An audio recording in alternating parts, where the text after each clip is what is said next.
नमस्कार। आज हम रूस के सुदूर पूर्व में जो एक दुखद विमान हादसा हुआ है उससे जुड़ी रिपोर्ट्स और खबरों पर बात कर रहे हैं। जी। ये 24 जुलाई 2025 की घटना है। अंगारा एयरलाइंस का एंटोनोव AN-24 विमान था और इसमें सवार सभी 48 लोग, उनकी जान चली गई। हाँ, ये बहुत ही दुखद खबर है। हमारा मकसद है कि इन स्रोतों से जो जानकारी मिली है उसे थोड़ा गहराई से समझें कि आखिर हुआ क्या और इसके पीछे के क्या पहलू हो सकते हैं। तो चलिए शुरू करते हैं। बिल्कुल, और जैसा कि ये रिपोर्ट्स इशारा कर रही हैं, ये सिर्फ एक हादसा नहीं है। मतलब ये रूस की रीजनल एविएशन, पुराने विमानों के इस्तेमाल और सेफ्टी, इन सब पर बड़े सवाल खड़े करता है। तो हुआ ये कि अंगारा एयरलाइंस का ये एंटोनोव AN-24 टर्बोप्रॉप विमान, हाँ, प्रोपेलर वाला। हाँ, वो रूस के अमूर क्षेत्र में ट्यांडा शहर के पास एक जंगल वाले इलाके में क्रैश हो गया। रिपोर्ट्स बता रही हैं कि विमान लैंडिंग के लिए दूसरी बार कोशिश कर रहा था और तभी उसका ATC से संपर्क टूट गया। अच्छा, दूसरी कोशिश में? हाँ, और बाद में फिर उसका जलता हुआ मलबा मिला एयरपोर्ट से कोई 15 किलोमीटर दूर। ये भी कहा जा रहा है कि उस समय विजिबिलिटी भी कम थी। जी, मौसम खराब था शायद। और जो आधिकारिक आंखें आए हैं उनमें 48 लोग थे, 42 यात्री, जिनमें 5 बच्चे भी थे और 6 क्रू मेंबर्स। और कोई नहीं बचा? नहीं, अधिकारियों ने साफ कर दिया है कि कोई भी जीवित नहीं बचा।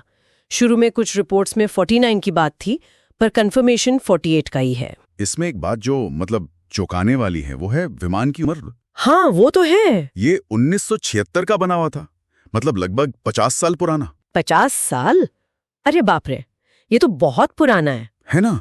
और उससे भी ज्यादा चिंता की बात यह है कि इसी एयरलाइन अंगारा एयरलाइंस की हादसे से सिर्फ 1 महीना पहले ही सेफ्टी को लेकर जांच हुई की। हाँ, मैंने भी पढ़ा। और रिपोर्ट्स में गंभीर उल्लंघन की बातें हैं, जैसे कि क्वालिफाइड स्टाफ नहीं था, मेंटेनेंस के रिकॉर्ड्स में गड़बड़ी, ऐसी चीजें जो सीधे सेफ्टी से जुड़ी हैं। बिल्कुल, और इसी वजह से उनके कई विमानों को ग्राउंड भी किया गया था, कुछ स्टाफ सस्पेंड भी हुए थे। तो मतलब ये सब पहले से चल रहा था?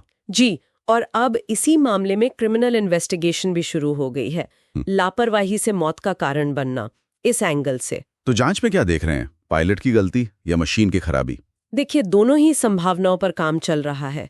पायलट एरर हो सकता है, खासकर जब विजिबिलिटी कम थी लैंडिंग की कोशिश, और दूसरा मैकेनिकल फेलियर।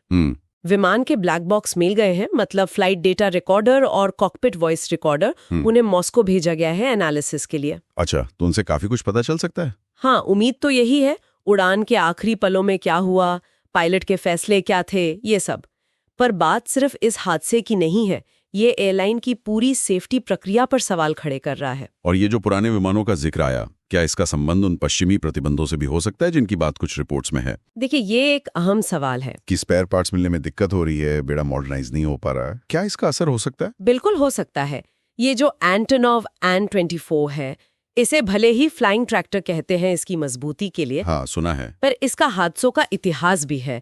साल 2000 के बाद से 60 से ज्यादा दुर्घटनाएं हुई हैं, और इसी खास विमान के साथ भी जो क्रैश हुआ है, 2018 के बाद से कम 4 बार दिक्कतें आ चुकी थीं। अरे, तो ये पहले से ही प्रॉब्लमैटिक था? रिपोर्ट्स तो यही बताती हैं। तो सवाल ये है कि क्या मौजूदा हालात में जब पार्ट्स और मेंटेनेंस पर असर पड़ सकता है, इन पुराने विमानों को उड़ाना कितना सुरक्षित है? सही बात है।